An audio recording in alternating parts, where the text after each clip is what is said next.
kapatid.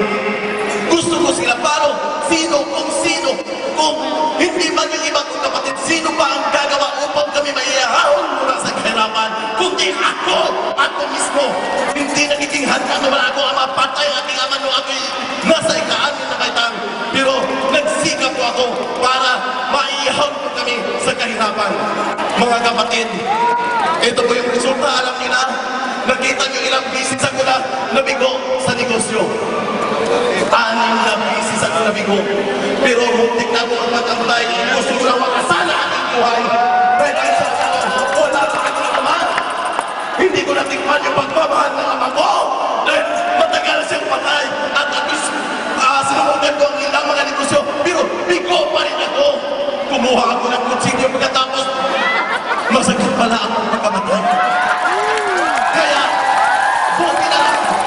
Alam niyo, buti na lang. Dahil sa may pinagkatiwala ang Panginoon sa akin na isang bata, muntik siyang itapon sa dagat dahil sa dahil hindi na gusto ng kanyang ina na magkita yung bata na yun. Gusto itapon. Sabi ko, ampunin ko yan ng dahil doon. Sabi ko, pag magpapakamatay talaga ako ngayon, sino pa ang magbibigay ng magandang kinabukasan sa inaampon ko yung nakikita kanina. Kaya nga, tinatauhan ako ng bakit. At sabi ko, ituloy ko yung pagkikosyo. Sabi ko, nakita ko yung Royal Business Club. Pinakinggan ko siya ulit.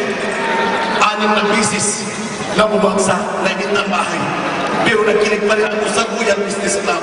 Bakit? Sabi ko, paghihinto ako, failure na talaga ako. Nung nakita ko siya, ito na talaga! Kahit na ang Pagadian City, ang Zamboanga del Sur, ay nasa malayo, pinagkagulo mula dito sa Luzon.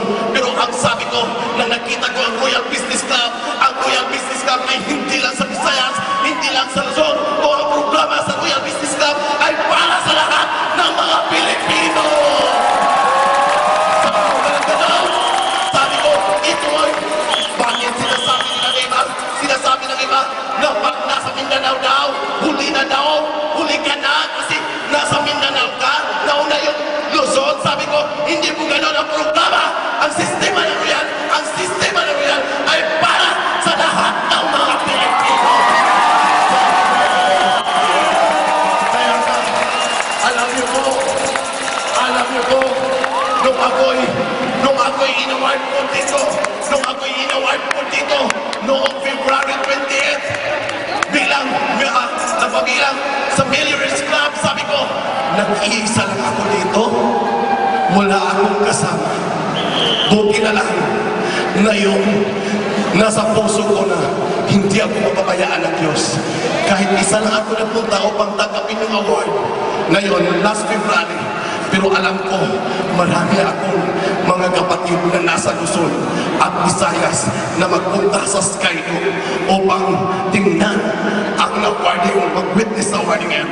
Kaya pasalamatan ko yung taga-Baguio na sumusuporta sa akin, mga taga-Luzon. Maraming salamat sa inyo, mga taga-Visayas. Sabi ko, alam nyo, ang Royal Business Club ay hindi para sa ilan, kundi ang Royal Business Club ay para sa lahat ng mga Pilipino. Tandaan ko natin yan. Ang tandaan ako'y nalungkot minsan. Bakit nalungkot ako minsan? Dahil sabi na, hindi ibang grupo yan, huwag kang sasama sa kanila.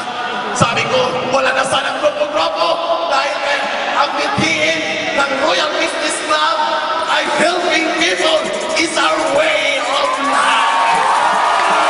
Sabi ko naman, kaya nga, diba, hindi ko lang mamagitin kasi gusto ko talaga, ang gusto ko, na pupunta ako kahit sa absolute ng mundo. Unahin ko muna ang Pilipinas. Bakit? Marami pa ako mga kapatid na Pilipino na hanggang ngayon ay nadapa pa. Gusto ko silang pangulit-ulit pa sa pamagitan ng Royal Business Club International. Alikaya! Sabi ko na gano'n. Kaya na mga kapatid, ang sabi ko, huwag kayong ihintro. Tandaan po niyong lahat. Hindi na ko magsasalita na mahaba. Tandaan po ninyong lahat.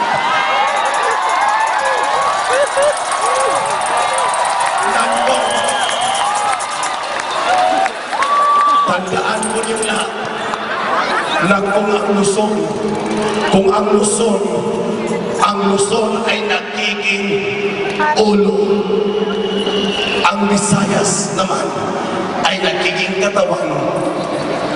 Kami ang taga Mindanao ang siyang nagiging paa. Kaya kompleto po tayo! Kuya Lisa, Luzon, Visayas at Mindanao! Kaya nasasagot ko sa inyo dito, ngayon pa lang, dapat na tayong magkaisa. Wala na yung tem, wala na yung agwem, wala na yung kundi magkaisa tayong lahat.